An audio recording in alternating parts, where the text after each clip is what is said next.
Being one of the most controversial entries in the series, Pokemon Sword and Shield for some time had a minimal amount of data available on its cut and beta elements. However, with a massive leak of an old 2018 build of the game, and together with data mining the release game too, we now have a substantial amount of information on its beta material.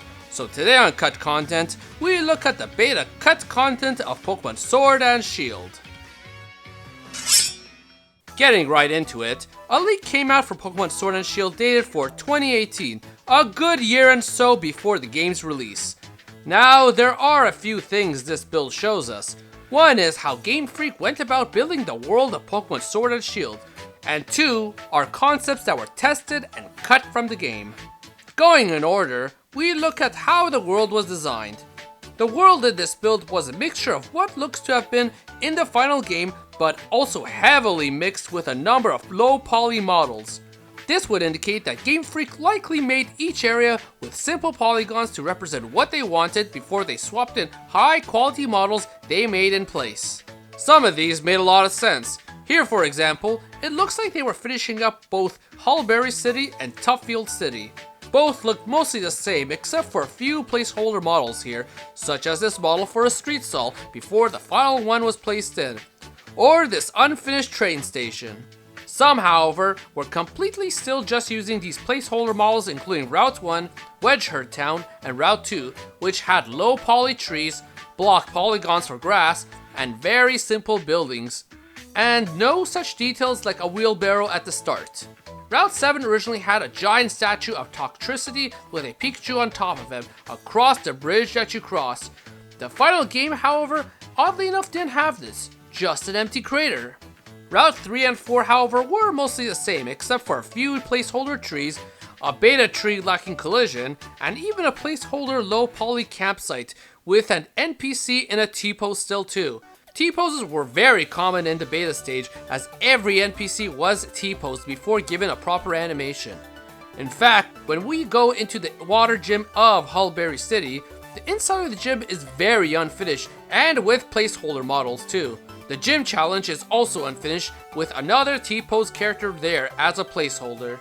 The unfinished gym trend continues with Tuffield Gym's Leaf Gym that is also unfinished. It literally is a checkerboard room.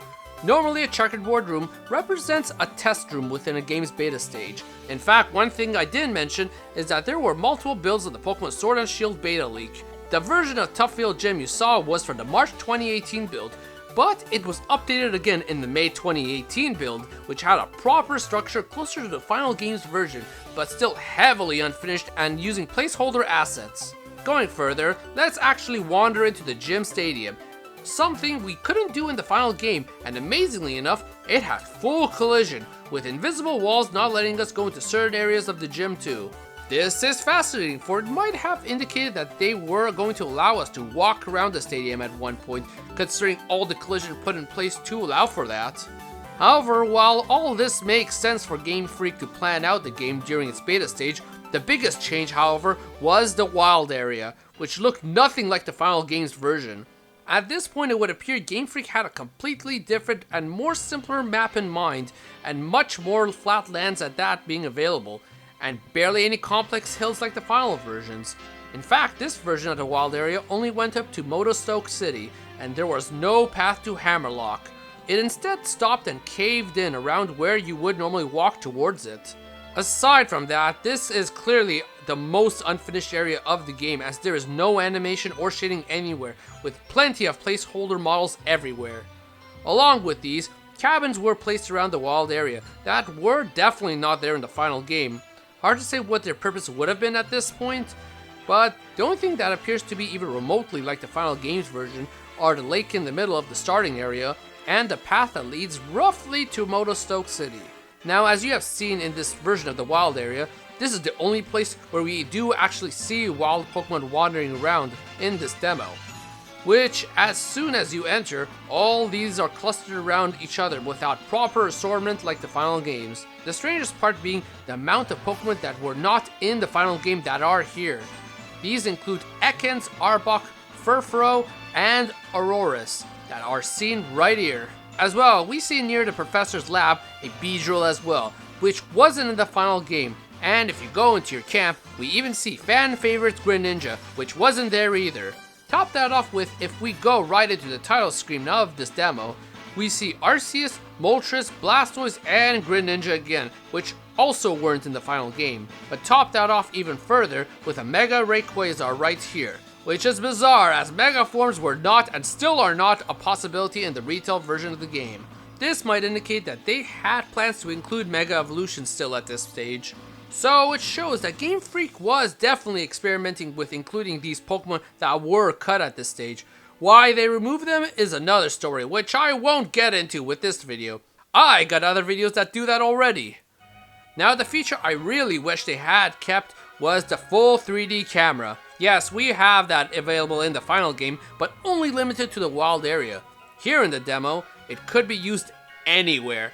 And we know it was intended to be used anywhere, as spinning the camera shows the whole map was rendered around you. Normally, when you have a fixed camera like the final games, the part of the map you weren't meant to see is never developed. Here, however, it's definitely fully rendered as if to use a 3D camera. And in my personal opinion, it brings a whole breath of fresh air to the game, and seeing it in full detail and from a new light at that. But of course, with a full 3D camera, a mini-map is usually useful too, which they had that too with a Rotom Dex mini-map on the bottom right that was cut.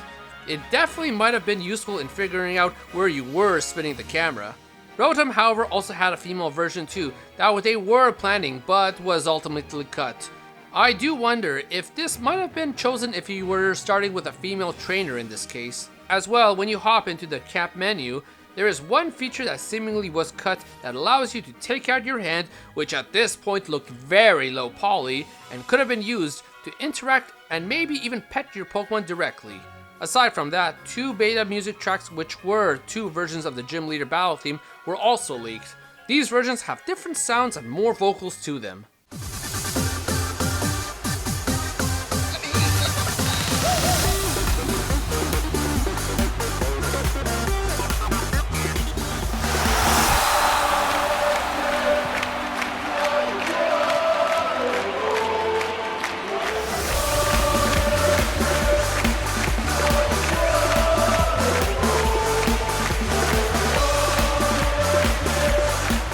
But then when we data mine into the final game's version, yes, we are now digging into the retail release.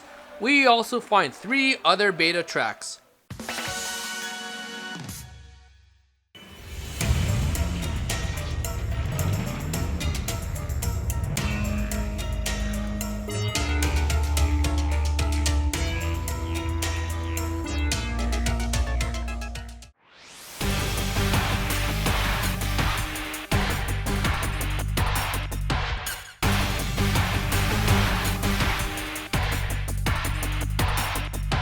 Last one I imagine could have been used to lead into a battle with a gym leader. But further data mining of the release game shows us a megaton of cut trainer classes. Remember my old Gen 1 videos that showed only 2 trainer classes were cut? Yeah, this one has 15 trainer classes cut. Now some of these are just simple and obvious trainer classes that you would have faced while going through routes. These include Muscle Pride, Preschoolers, Child, Youth, Middle Age, and Senior. Yes, these are the class names for these. And yes, they are all in T-poses too, which, as mentioned earlier, was what Game Freak had all models in by default before adjusting and giving them animations. The more interesting classes, however, include Clerk, which is literally the Pokemon Mart's clerk, Miss Pokemon Center, which is the Pokemon nurse from the Pokemon Center, Fossil Expert, which appears to be Caralis, which revives your Pokemon fossils for you, and of course, the League Referee and the Pokeball guys. All these are trainers you never think you'd be facing, but I wouldn't be surprised if they were all contenders to appear in the Battle Tower, as it wouldn't make sense for them to appear anywhere else randomly on the map. I mean, man, I wish we could have faced the Pokeball guy literally throwing a Pokeball too in the game. But then comes the trainers that could all have been story related but cut. These include Professor Magnolia, which had 2 versions of this class, indicating you might face her twice, Assistant Sonia, which also had 2 versions that you may have battled too but was cut, and Chairman Rose while wearing his shorts and sunglasses too. I do wonder where the circumstances of fighting them would be. Chairman Rose would likely have made sense battling in Hulberry City when you meet him there in his shorts. Could have been him testing you back then. Sonia, which may have had 2 battles, had a version of her with and without a lab coat. This might mean that maybe she had general battles with you on your quest to the Pokemon League and once in post-game in her lab at any point. Professor Magnolia is the one that is a bigger question, however, especially since she had 2 versions of her to battle too. We've had cut Professor battles in the series prior, but here I can't even think of where she would appear unless it was in the Battle Tower or even as a post-game boss. Then comes the strangest one of all, literally being able to battle your own mother in the game. I don't know what the circumstances would have been that would have led to this, or I can't even imagine it, even unless she maybe did some tutorial battle for you at the start of the game. Otherwise, the only other cut trainer was Peonia from the Crown Tundra DLC that was cut as a character you could battle, unless there is to be some update to let her battle you in the future, or even for anyone else just mentioned. These are all cut trainers. Other than these, a number of unused items were also found in the data. Most were just carried over from previous entries, specifically Generation 7. Literally every Mega Stone and Z Crystal is here too, even though Mega Evolutions and Z moves aren't possible. There is also a unique item known as the Band Autograph found in the data. Some believe it might have been related to the band of Pokemon that can be seen in the credits rocking it out, and maybe there was some sort of side quest relating to them that got you this item. Now, there are also a few unseen graphics too, like Gym Leader Alistair, who always wears a mask in the game and never takes it off, actually has a fully rendered and textured face behind his mask. This would indicate he may have removed his mask originally.